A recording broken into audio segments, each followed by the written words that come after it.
아버지 들을 때 성령께서 말씀하여 주시고 깨닫게 하여 주옵소서. 감사를 드리며 예수님의 이름으로 기도했습니다. 아멘. 할렐루야. 오늘 그 42절 한번 같이 한번 더 봉독을 하겠습니다. 42절 시작. 그들이 날마다 성전에 있든지 집에 있든지 예수님 그리스도라고 가르치기와 전도하기를 그치지 아니하니라. 아멘. 오늘 본문 중에 특별히 42절에 보니까 그들이 날마다 성전에 있든지 집에 있든지 예수는 그리스도라고 가르치기와 전도하기를 그치지 아니하니라. 그래서 오늘 본문의 말씀의 제목은 전도를 그치지 말라라고 하는 제목의 말씀을 가지고 말씀을 드리겠습니다. 우리는 신약성경 처음 넷째 책인 마태복음, 마가복음, 누가복음, 요한복음을 사복음서라고 부릅니다. 이 사복음서는 예수의 행적과 복음 사역을 말하고 있습니다.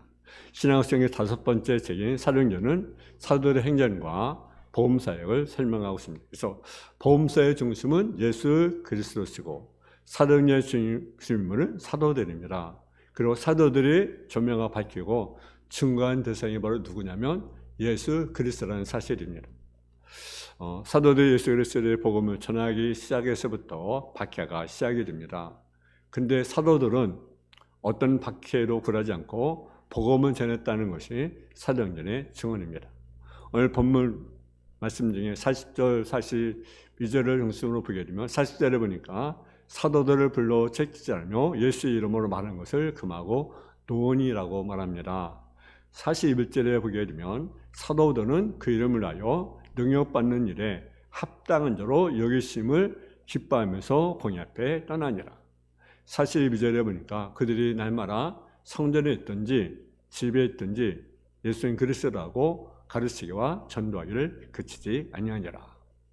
여러분, 사실 42절에 보니까요, 도전이 되지 않습니까? 날마다 성전에 있든지 집에 있든지 예수님 그리스도라고 가르치기와 전도하기를 쉬지 아니했다. 여러분, 우리가요 전도하기를 쉬지 아니해야 됩니다.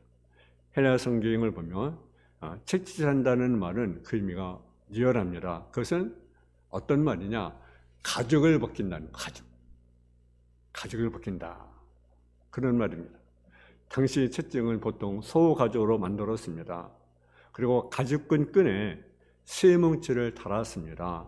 그 시뭉치에 또 송곳 같은 삐죽삐죽한 것을 달아 흐리쳐서 당기면 피부 껍질뿐 아니라 살점이 찢어 나옵니다. 얼마나 그 고통스럽겠습니까? 가죽이 벗겨지면 얼마나 고통스럽겠습니까? 우리가 조금만 칼만 펴도 아프다고 난리인데 가죽을 벗긴다. 신명기 20장 1절 3절에 보게 되면 재판하여 악인에게 태형을 내릴 때는 책찍으로 40대 이상을 연속에 때릴 수 없다고 했습니다. 그래서 유대인들은 교묘하게 39대 때리고 쉬었다가 또 때리는 거죠. 얼마나 가혹합니까? 그것을 반복합니다. 사도 바울은 고린도서 11장 24절에 보게 되면 유대인들에게 40에 하나 감한 매를 5번이나 맞았으며 5번이나 몇 대 맞았습니까? 195대를 맞았습니다. 뭐하다가? 복음을 전하다. 그리고 3번 태자로 맞고 1번 돌로 맞았습니다. 그래도 그가 복음 전하는 것을 막을 수가 없었습니다. 바울은 맞으면서도 여전히 복음을 전했습니다. 우리는 복음을 전하 붙잡혀 보았습니까? 복음을 전하다 매를 맞아 보았습니까? 복음을 전하다가 욕을 먹거나 비웃음이나 조롱 멸시를 당해 보았습니까? 당해 볼 수도 있고 안 당해 볼 수도 있습니다. 여러분, 만일 그런 것을 당했다 한다면 그것은 영광이고 그것은 축복입니다. 마태복음 5장 10절 12절에 보게 되면 이를 위하여 박해받는 자는 복이 나니 천국이 그들의 것이며 나름만 노력하고 박해하고 거짓으로 너희를 거스려 모르는 악한 말 할 때는 너희의 복이 나니 기뻐하고 저가 바로 하늘에서 너희의 상이 큼이니라. 너희 전에 있던 선들도 이같이 박해있는. 그렇습니다. 이를 위하여 박박을 받는 자는 복이 있습니다. 사도들과 초대교회 성도들은 이렇게 박해를 받으면서도 복음을 전했습니다. 매를 맞고 감옥에 갇히며 가죽이 벗기고 신기하면서까지 그들은 복음을 전했습니다. 왜 그들이 복음을 전했습니까? 그 이유가 무엇입니까? 첫째는 복음이 빚을 졌기 때문입니다. 로마서 1장 14절 15절에 보게 되면 바울은 헬라인이나 야만인이나 지혜 있는 자는 어리석은 자에게 다 내가 빚진 자라. 그러므로 나는 할 수 있는 대로 로마에 있는 너에게로 복음을 전하기를 바라노라. 할렐루야. 국가도 빚을 지면요 어떻습니까? 국가도 빚을 지면 국가 통화 주동기구인 IMF의 간대적 간섭을 받습니다.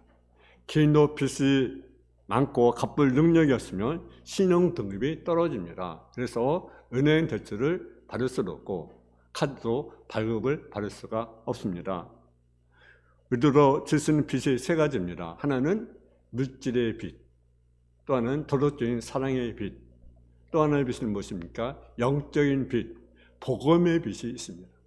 여러분 물질의 빚, 여러분 물질로요 빚을 지면 어떻습니까? 갚아야 합니다. 갚지 않으면 어떻게 됩니까? 우리에게 고통이 오잖아요. 구약시대의 물질의 빚을 갚지 못하면 몸을 팔아서라도 갚아야 되고요. 자기 자녀를 팔아서라도 그 빚을 갚아야 합니다. 열왕기상 4장에 보게 되면 엘리사의 제적 하나가 죽었습니다. 그 부인이 그 남편이 진 빚에 대해서 두 아들을 채권자에 빼앗길 지경에 처하게 됩니다. 그래서 엘리사 선생을 찾아와서 사정을 합니다. 그래서 해결을 받는 것이 있습니다. 바울은 자신이 예수 믿게 된 사실과 가정을 가르쳐 빚진 자라고 보았습니다. 무슨 빚을 졌습니까? 복음의 빚을 졌습니다. 할렐루야. 여기를 보십시오. 다시 말하면 그는 박해자였고 폭행자였고 해방자였습니다. 그는 자신을 죄인의 기사라고 고백을 했는데 그 자신이 이제 예수를 전하다 핍박을 받고 매를 받고 버림을 받았습니다. 그리고 끝내는 로마에서 참수형으로 신교의 제물이 되었어요. 근데 사도들은 어떤 핍박과 고난으로 굴하지 않고 자신이 믿고 구원받은 것처럼 다른 사람도 구원을 받아야 된다고 믿었던 것입니다. 그래서 그들은 그 복음의 빚을 갚기 위해서 일평생 자신을 바쳤던 것을 우리가 보게 됩니다. 또 왜 복음을 우리가 전합니까? 두 번째로 구원의 능력이기 때문에 그렇습니다. 로마서 1장 10절에 보게 되면 내가 복음을 부끄러워하지 아니하노니 이 복음은 모든 민족의 구원시는 하나님의 능력이다. 먼저는 유대인에게 그리고 헬라인에게 이르라. 여러분 병원이 하는 일은 무엇입니까? 병원이 하는 일은요 어떻습니까? 병든 사람을 살리고 병률체를 고치는 것이 병원이 하는 일입니다. 근데 병원에 가면 병을 고치기도 하지만 어떻습니까? 병을 못 고치기도 합니다. 그러니까 병원에 뭐가 있습니까? 영안실이 있어요. 왜 영안실이 있습니까? 영안실이 뭐라는 것입니까? 죽은 사람 갖다 놓는 장소가 바로 영안실입니다. 여러분 살려고 병원에 갔지만 죽어서 나올 수도 있습니다. 병원에 가면 다 나아서 옵니까? 아닙니다. 병원 영안실은요 항상 북적대고 울음소리에 그치지 않습니다. 뭘 말해줍니까? 최고의 세서를 갖추고 장비를 갖추고 의료진을 갖추고 최선을 다해 고치는 병도 있지만 어떻습니까? 못 고친 병이 있습니다. 그래서 환자가 죽어 나옵니다. 현대의학은 여러분 최고의 성능을 자랑하는 약들이 계속 만들어지고 발전되고 있지만 그러나 병을 다 고치는 약은 없습니다. 하물며 병원이나 의약품이 인간의 영혼을 살리거나 고치는 것은 상상도 못할 일입니다. 그러나 복음은 병든 영혼을 살립니다. 할렐루야. 제 문제를 해결해 줍니다. 그래서 바울은 예수의 복음은 인간의 영혼을 살리는 구원의 능력이다. 그래서 나는 이 복음을 전한다고 말씀하고 있습니다. 복음은 개개인의 영혼을 살립니다. 복음은 가정을 구원합니다. 복음은 사회를 구원합니다. 복음은 국가와 민족을 살립니다. 복음의 노력은 교도소 해결하지 못한 일을 하는 것입니다. 천성보 감옥소에서 교도 오랫동안 일한 박효진 장로님이 계십니다. 그분이 쓴 간 중에 그런 간증이 있습니다. 하나님은 못 고칠 병이 없다라는 간증집을 출간했습니다. 천성보 감옥소는 개가천선이 불가능한 악질범, 또 파람치한범, 정치인범을 종시도로 수행한 것이 그것입니다. 불가능하다고 여겨지는 사람들이 복음을 듣고 변화를 받습니다. 근데 그는 수많은 무기수와 사형수에게 복음을 전했습니다. 근데 복음을 전하는 그들이 변화를 받고 신앙생활을 잘하다가 기도하면서 찬성하면서 사형장에 끌려가는 그들의 모습을 보게 됩니다. 여러분, 17년에 닥치려 죽였던 김여두, 일가족 6명을 도끼로 살해했던 고재봉도 예수 믿고 갔습니다. 마카파였던 전염파도 사형 직전에 안구를 기증하고 갔습니다. 어떻게 그들이 그렇게 변화를 가져올 수가 있겠습니까? 17명이나 죽이고 가족을 무사시켰던, 또 수많은 사람들을 죽였던 그들이 어떻게 그들이 변화를 가져올 수 있겠습니까? 아무튼 복음이 구원의 능력이다. 할렐루야. 복음만이 그들을 살립니다. 복음만이. 영국사상 재단에 얘기했던 윌리엄 크리스톤이라는 사람에게 한 젊은이가 물었습니다. 인간 가슴 속 깊이 박혀있는 슬픔을 어떻게 하면 확실히 치료할 수가 있습니까? 라고 질문을 했습니다. 그러니까 복음이요. 복음만이 확실히 치료할 수 있습니다. 그가 고백합니다. 그렇습니다. 예수의 복음의 능력은 나와 여러분을 구원했고 우리 가정을 구원했고 더 나아가 나라와 민족을 구원하게 될 것입니다. 세 번째로 복음을 전하지 않으면 화가 미치기 때문에 그렇습니다. 바울은 고린도서 9장 16절에 내가 복음을 전할지라도 자랑할 것이 없으면 내가 부득불할 것이다. 만일 복음을 전하지 않으면 내게 화가 임할 것이라고 말씀합니다. 구소련은 이미 9세기에 복음을 받은 나라입니다. 1237년 몽고가 쳐들어왔을 때 많은 순교자를 내기로 했던 것이 바로 소련이었습니다. 도체 우뚜구뚜 교회가 세워져 있었습니다. 그런데 1917년 부세비키 공산당 혁명이 일어나고 1937년 헌법을 개정하면서 종교활동과 선교를 법으로 묶어버렸습니다. 그때부터 소련의 교회들은 전도를 포기해버렸어요. 그 결과 어떻게 되었습니까? 교회가 다 문을 닫았습니다. 그렇게 번창했던 그 소련, 많은 순교를 했던 그 지역, 지금은 노시가 되었지만 그 지역이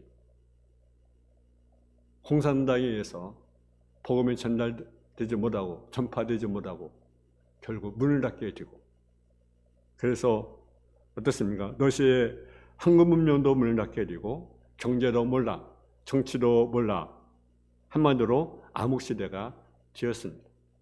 여러분, 우리 한국 수많은 교회들이 있습니다. 수많은 성도들이 있습니다. 근데 안타까운 사실은 기도가 약해져 가고 있고 전도가 없어져 가고 있고 예배가 점점 약해져 가고 있는 것이 현실입니다. 우리 대한민국은 어떻게 될 것으로 여러분 생각이 되어집니까?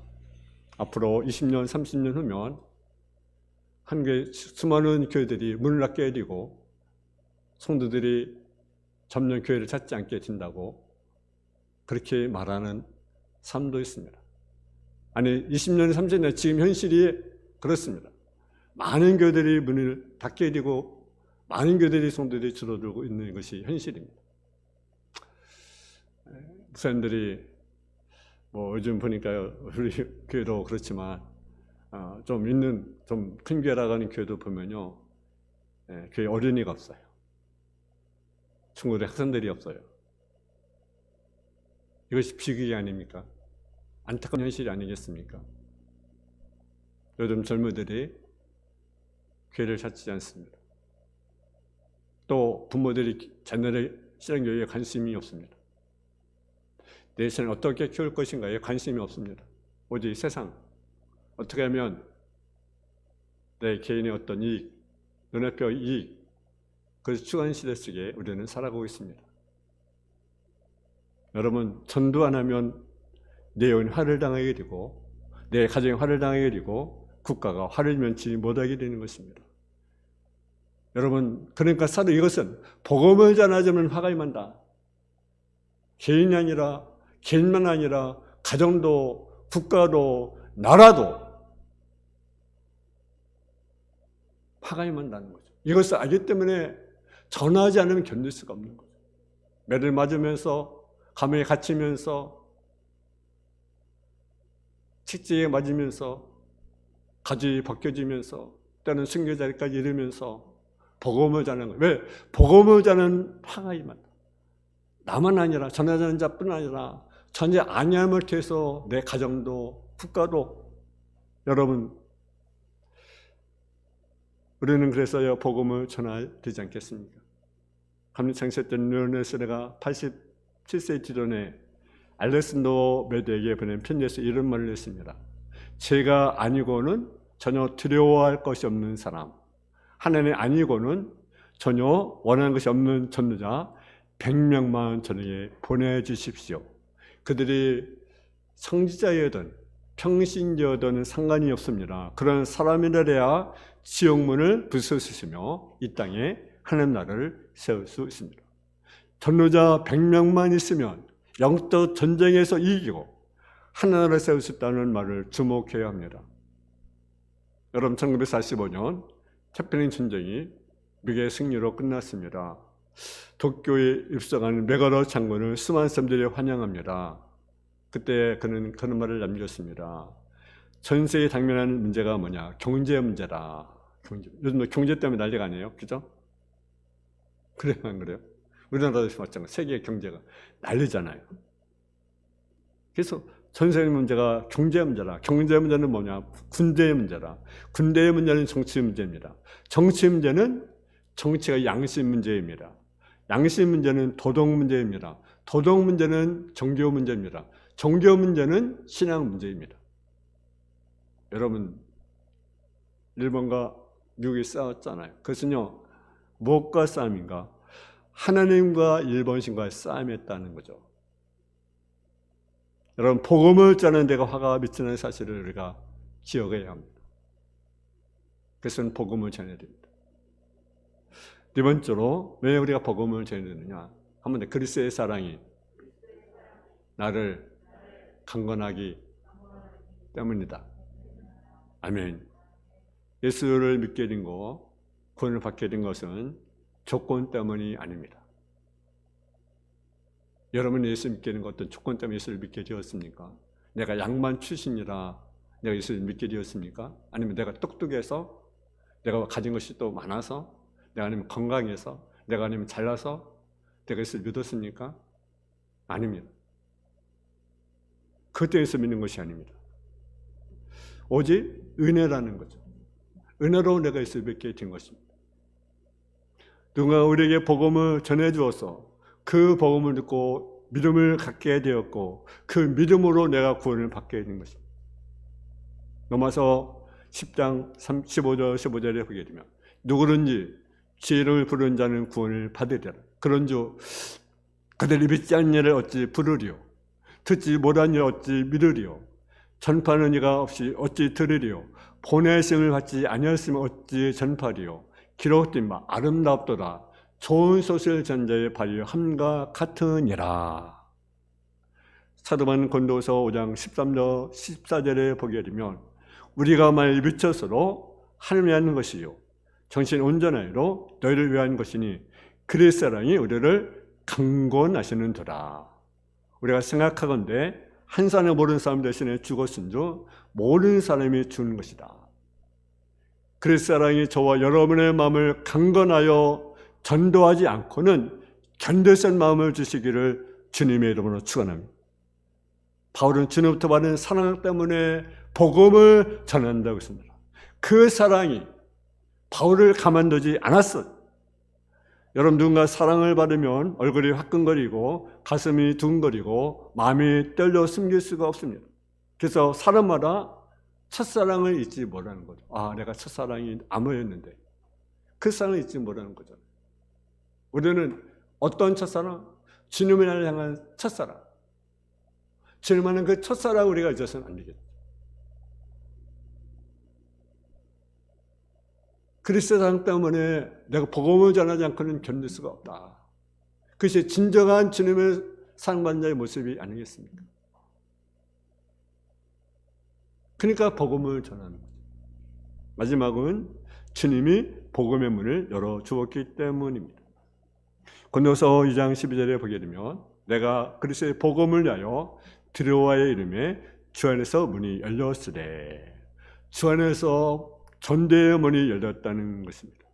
아직도 세계 도처에 전도의 문이 닫혀 있는 곳이 많이 있습니다. 이 시대에 그렇습니다. 예수 믿는 사람은 공짜가 되지 못합니다. 출세하려면 유대인이 되어야 됩니다. 기독교인은 출세할 수가 없습니다. 전세 이스라엘권이 그렇습니다. 아직도 공산국가인 미얀마, 북한은 전도의 문이 닫혀 있습니다. 불교도 역시 예외가 아닙니다. 이스라엘 사람들은 이러기를 신봉하기 때문에 예수님 하나님의 아들이라는 사실을 믿지 아니합니다. 그들은 신약 성경을 부정을 합니다. 그래서 모세오경은 있습니다. 시가서만 있습니다. 역사서 선자도 읽지 않습니다. 이스라엘 선자 들킴은 피해를 받습니다. 거기서 쉽게 복음을 전할 수가 없습니다. 전도문이 닫혔습니다. 특히 중고등 선생님이 예수님을 영접하게 되었습니다. 그 사실이 알려지자 그는 학교에서 쫓겨나게 되었습니다. 그래서 어떻게 살아갑니까? 선생님이 구두 닦는 구두 수선쟁이가 되었습니다. 불육을 당합니다. 여치 세계 도처에 지금도 전도문이 이렇게 막혀 있습니다. 근데 우리에게는 전도문이 활짝 열려 있습니다. 언제나 우리가 마음만 먹으면 누구든지 복음을 전할 수 있습니다. 누구나 열려 있습니다. 이때를 놓치지 말아야 됩니다. 디모데후서 4장 2절에 너는 말씀을 전파하라. 때렸든 여버렸든 항상 힘쓰라. 범세 오래 참가 가르침으로 경책하며 경계하며 권하라. 고린도서 6장 2절에 보게 되면 이르시되 내가 은혜 베풀 때 너에게 듣고 구원하되 너를 도왔다 하셨으니 보라 지금은 은혜 받을 만한 때요 보라 지금은 구원의 날이로다. 여러분 복음의 문이 열렸을 때 우리가 전해야 됩니다. 언제 복음의 문이 닫힐지 모릅니다. 전도는 때가 있습니다. 기회는요 우리에게 항상 주어지는 것이 아닙니다. 지금이 전도할 때입니다. 여러분 전도는 특수한 사람이 하는 것이 아닙니다. 누구나 다 할 수 있고 누구든지 전도해야 됩니다. 주님이 우리에게 부탁하신 가장 큰 명령이 무엇입니까? 그것이 전도와 선교의 사명입니다. 우리는 복음을 받는 순간부터 전도자며 복음을 받지 못한 자는 모두가 뭡니까? 전도의 대상입니다. 주님의 하나님의 성령으로 충만한 성령의 세례를 받는 것입니다. 범세에 머물렀던 사도들이 오순절에 성령을 받고 난 다음에 놀랍게 변화가 되었습니다. 전에는 두려웠어요. 복음을 전하는 것을 두려웠고 예수 믿는 것을 두려웠어요. 근데 이제는 오순절에 그들이 변화받고 나니까 어떤 자가 됐습니까? 이제는 생명을 걸고 복음을 전하는 자가 되었습니다. 사도행전 4장 19절에 보니까 베드로 요한이 대답하여 이르되 하나님의 앞에 너희 말 듣는 것이 하나님의 말씀을 듣는 것보다 옳은가 판단하라. 우리는 보고 듣는 것을 말하지 아니할 수 없다. 할렐루야.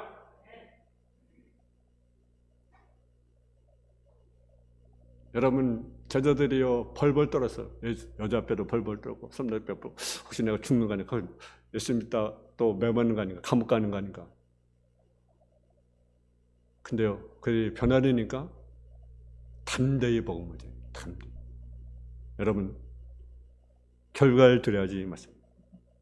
세운에서 테스트에 접근하고 교제하며 전도해야 됩니다. 저렇게 사도들과 선도들은 쉬지 않고 전했습니다. 낙심하지 않고 전했습니다. 듣든지 아니 듣든지 전했습니다. 여러분 이제 우리들도 지게차게 전도해야 됩니다. 전도합시다. 전도합시다. 오늘부터 우리가 전도하는 자, 전도의 일에 힘을 쓰는, 우리가 전도를 그치지 않는 그러한 성도들이 다 되어지기를 주님의 이름으로 축원합니다. 사랑의 아버지 하나님, 은혜와 사랑에 감사합니다. 저렇게 성도들은 사도들은 성전에 있든지 집에 있든지 예수는 그리스도라고 전하는 것과 전도하기를 그치지 아니했다고 우리에게 말씀하고 있습니다. 하나님, 교회에 주신 가장 큰 사명이 전도와 선교의 사명입니다. 이 일을 이게 감당하게 해주시고 이 일에 기쁨으로 동참할 수 있는 성도의 삶으로 전여보 주옵소서. 아버지, 주의 주관에 많은 영혼들이 있습니다. 불신 영혼들이 있습니다. 잃어버린 자들이 있습니다. 당한 자들이 있습니다. 하나님, 우리가 정말 때를 얻든지 멀었든지 복음을 전하는, 예수 그리스도를 전하는 성도의 삶으로 전여보 주옵소서. 예수님의 이름으로 기도했습니다. 아멘.